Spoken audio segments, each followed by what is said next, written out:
मुलांच्या छोट्याशा भुकेसाठी पौष्टिक काय बनवता येईल ते आज आपण पाहूया। स्वामी समर्थ। नमस्कार मंडळी, स्वागत आहे तुमचं योगशीतल मम्मामध्ये। 10वीच्या मुलांच्या परीक्षा संपल्यात, आता हळूहळू बाकीच्या मुलांच्या सुद्धा परीक्षा संपतील। मग मुले घरी असतात, त्यांना भूक लागते, मग त्यांच्या छोट्याशा भुकेसाठी काय बनवायचं, तर आज आपण त्यांच्यासाठी चटपटीत असा चिवडा बनवूया। तर इथे मी 1 चमचा धने 1 चमचा बडीशेप घेतले आहे। स्लो गॅसवरती आपल्याला हे छान रोस्ट करून घ्यायचं आहे। त्यानंतर ते एका मिक्सर जारमध्ये काढून थंड झाल्यावर आपल्याला जाडसर त्याची भरड करून घ्यायची आहे, जास्त बारीक करायचं नाही आहे। त्यानंतर कढईमध्ये तेल टाकून हे पोटॅटो स्टिक्स बाजारामध्ये इझिली मिळतात ते मी घेतले आहेत आणि थोडे थोडे करून आपल्याला तेलामध्ये हे छान फ्राय करून घ्यायचे आहेत। पोटॅटो स्टिक्स ऑप्शनल आहे, पण हे जर तुम्ही चिवड्यात टाकलं तर एक रिच लुक आणि चवसुद्धा खूप छान येते, तर तुम्ही नक्की वापरून पहा। आता हळूहळू करून मी सगळे पोटॅटो अशाच प्रकारे तळून घेते। त्यानंतर ह्याच कढईमध्ये मी 10 ते 15 काजूचे तुकडे घेतले आहेत। काजूचे तुकडे ऑप्शनल आहे, नाही घेतले तरी चालेल। त्याचबरोबर मी अर्धी वाटी फुटाण्याचे डाळ घेतले आहे।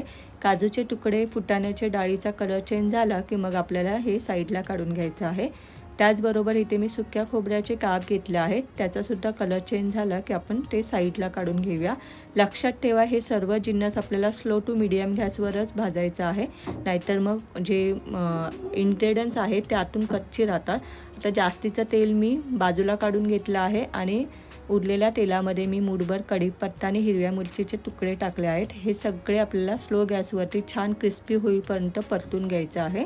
त्याचबरोबर ह्यामध्ये मी 1 चमचा पांढरे तीळ टाकले आहेत, त्यामुळे सुद्धा खूप छान चव येते।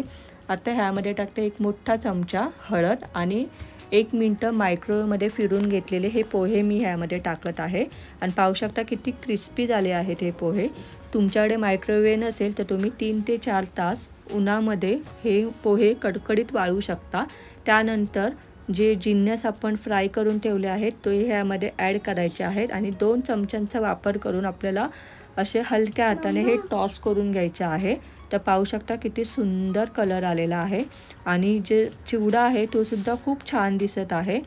धने आणि बडीशेपच्या भरटमुळे एक वेगळाच चव येते चिवड्याला, तुम्ही नक्की ट्राय करून पहा। त्याचबरोबर ह्यामध्ये टाकते मी चवीपुरतं मीठ आणि 1 चमचा पिठी साखर। आता हे सगळं व्यवस्थित मिक्स करायचं आहे। तुम्ही सुद्धा ही रेसिपी नक्की करून पहा। एन्जॉय।